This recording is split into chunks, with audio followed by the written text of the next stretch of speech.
ప్రముఖ విద్యా సంస్థల యజమాని కోట్లాది రూపాయల విలువ చేసే ప్రభుత్వ భూమిలో ఉన్న దేవుడి విగ్రహాన్ని తొలగించి తమ స్థలంలోకి కలుపుకునేందుకు ప్రయత్నం చేస్తున్నారని తిరుపతి నగరంలోని పోస్టల్ కాలనీ వాసులు ఆరోపిస్తున్నారు. తిరుపతి నగరంలోని పోస్టల్ కాలనీ వద్ద ఉన్న కాలువ ప్రభుత్వ స్థలంలో గత 15 సంవత్సరాలుగా వినాయక విగ్రహాన్ని పెట్టి పూజలు నిర్వహిస్తున్నామని స్థానికులు మీడియాకు తెలిపారు. అయితే గత కొద్ది రోజులుగా ప్రభుత్వ స్థలానికి ఆనుకొని ఉన్న ప్రముఖ విద్యా సంస్థ యజమాని అక్కడ ఉన్నటువంటి విగ్రహాన్ని తొలగించి తన ఆర్థిక పలుకుబడితో తమ స్థలంలో కలుపుకునేందుకు ప్రయత్నిస్తున్నారని ఆరోపించారు. డ్రైనేజీ కాలువను సైతం కబ్జా చేశాడని, ఇప్పుడు దేవుడు ఉన్నటువంటి స్థలాన్ని కూడా వదలడం లేదని ఆవేదన వ్యక్తం చేశారు.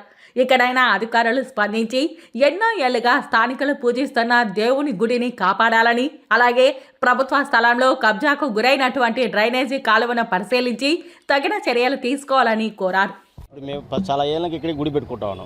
మాకు ఏరే ప్లేస్ లేదు వినాయకుడు పెట్టుకోవచ్చు. ఏరే గుడి పెట్టడానికి ఎక్కడ గుడి లేదు. సరే ఇది పెడదామనేసి మేము అనుకుంటున్నాం. అతను ఏమంటాడు, దీన్ని తీసే అంటాడు. ఇది డెడ్ అండ్ ప్లేస్ అయ్యా, నీకు ఎట్లో పని కాదు, మాకన్నా గుడి కన్నా వదిలేయండి, మేము వినాయకుని పెట్టుకునే కోసం వేరే వినాయకుడు గుడి లేదు అని మేము అనుకుంటుంటే అతను ఏమంటే స్పందన లెటర్ పెట్టించి మీరు ఎట్లా కడతారని ఇక్కడ చూస్తాను, నేను కొట్టిచ్చేస్తాను అని అంటున్నాడు.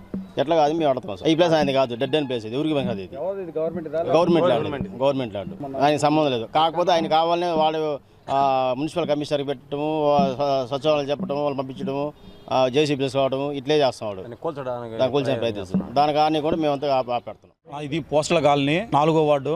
ఇక్కడ వచ్చేసి గత 15-18 సంవత్సరాలుగా మేమందరూ కూడా వినాయక చవితి చేసుకుంటున్న జాగా ఇదిగోండి. ఈ గుడి ఉన్న జాగాలో మేమందరూ కూడా వినాయక చవితి జరుపుకుంటున్నాం. ఇప్పుడు గత కొన్ని రోజులుగా, గత కొంతకాలంగా ఆ వెనకాలే ఉన్నటువంటి అంబేద్కర్ లా కాలేజీ యాజమాన్యం వాళ్ళు వాళ్ళ సొంత ప్రయోజనం కోసము ఈ గుడిని దొల్లిచ్చేసి, ఈ గుడిని డెమాలిష్ చేసి ఇక్కడ వాళ్ళకి సంబంధించి పార్కింగ్ ప్లేస్ పెట్టుకోవాలని చూస్తూ ఉన్నారు. దయచేసి దీనికి న్యాయం చేయాలని మేము పోరాడుతూ ఉంటే మున్సిపాలిటీ ఆఫీసు అధికారులను కానీ, సచివాలయం సిబ్బందిని కానీ వాళ్ళందరినీ పంపించి తన ధనబలంతో పొలిటికల్ పవర్ యూజ్ చేసుకొని మమ్మల్ని అందరినీ కూడా ఇబ్బందులకు గురి చేస్తున్నారు. దీన్ని ప్రజల్లోకి మీరే తీర్పు చెప్పాలని కోరుకుంటున్నాము. ఈ ల్యాండ్ ఎవరికి సంబంధించింది కాదు. గత 15 సంవత్సరాలుగా 20 సంవత్సరాలుగా మేమందరూ వినాయక చవితి చేసుకుంటా ఉండేది. కేవలం ఇది కాల్వ డిస్ప్యూట్ ల్యాండ్. ఈ జాగాలో మేమందరూ కూడా కాల్వా డిస్ప్యూట్ ల్యాండ్, కాల్వా పొరంబోగు జాగా. ఈ కాల్వా కూడా 10 అడుగులు ఉన్న కాల్వాను దాన్ని తగ్గించి చేసి తన అక్రమ కట్టడాలు మీరు చూసినారంటే ఒకసారి పెద్ద పెద్ద కట్టడాలు, అక్కడ హాస్టల్ 2 హాస్టల్ కట్టుకున్నాడు. G+3 అప్రూవల్ ఉన్న జాగాలో G+5 బిల్డింగ్లు కట్టి యూడిఎస్లు కట్టకుండా మున్సిపల్ ఆఫీసులకు బీపీఎస్లు తెచ్చుకోకుండా అప్రూవల్స్ కట్టుకుండా జాగాలు వదిలేసి మున్సిపల్ ఆఫీస్ సిబ్బంది ఈ గుడి నిర్మాణాన్ని తొలిచాలని చూస్తున్నారు.